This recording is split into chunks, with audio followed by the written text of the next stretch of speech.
what were the education requirements to get your job here?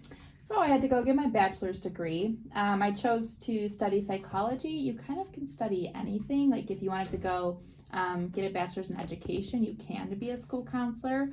Then I realized that you can't really do anything that makes good money with a bachelor's degree in psychology. All right. So I had to go get my master's degree from Okay. Loyola. Technically, I have 2 master's degrees. I have one in school counseling and one in community counseling. So if I didn't want to work in a school, I could also be like working in a community setting with social workers. That took me 3 years. So 7 years total. Of just college? Of just college, yeah. What are your job requirements like day to day here? Day to day, gotta come on time. I usually come like around 7 because you never know when like a kid or family's gonna be waiting for a surprise meeting, which is always fun. Job requirements, being organized. I have a Google Calendar and I live and die by my Google Calendar. If it's not on the Google Calendar, it's not happening unless it's an emergency. Got it. What else?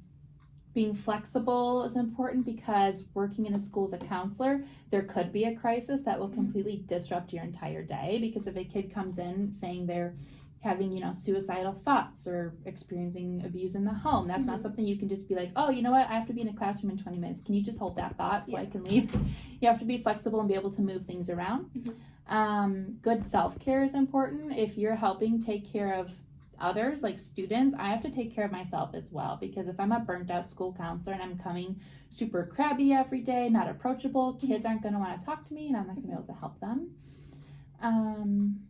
Being empathetic, understanding where kids are coming from, seeing things from both sides. I would say all of that's kind of important. And last, what does your day-to-day life look here? Like, what is your daily routine when you come here? Or is it a little bit different every day? It's different every single day.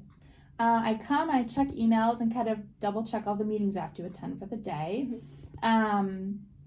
It really depends on time of the year. Right now we're doing course selection. So Miss Sadler and I have been going into classrooms and meeting with kids for course selection, which has taken 4 to 5 periods a day for the last almost 2 weeks. So that's been the bulk of everything.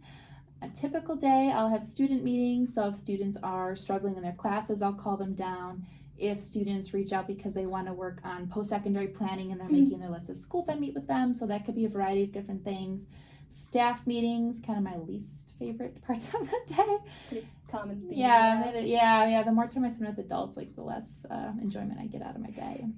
Not adults in general, I guess I should say. I like the student services staff and people here at school, but sometimes it's a lot.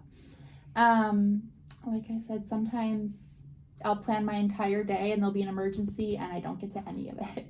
So it really just depends. Okay. Yeah. Well, do you like being a school counselor? I Would you change your job? I would not change it at all. I love it. I love working with kids. I feel like kids are so fun to work with. They're hilarious. It's just the best. Being able to help kids see them grow over time is really awesome. The staff I work with is great. I like the counselors a lot. We all get along really well, which is so important no matter what kind of place you're working in. If I were to go back, I wouldn't change anything. All of those 7 years of school and 6 figures worth of student debt was entirely worth it. That's saying a lot, right? Yeah.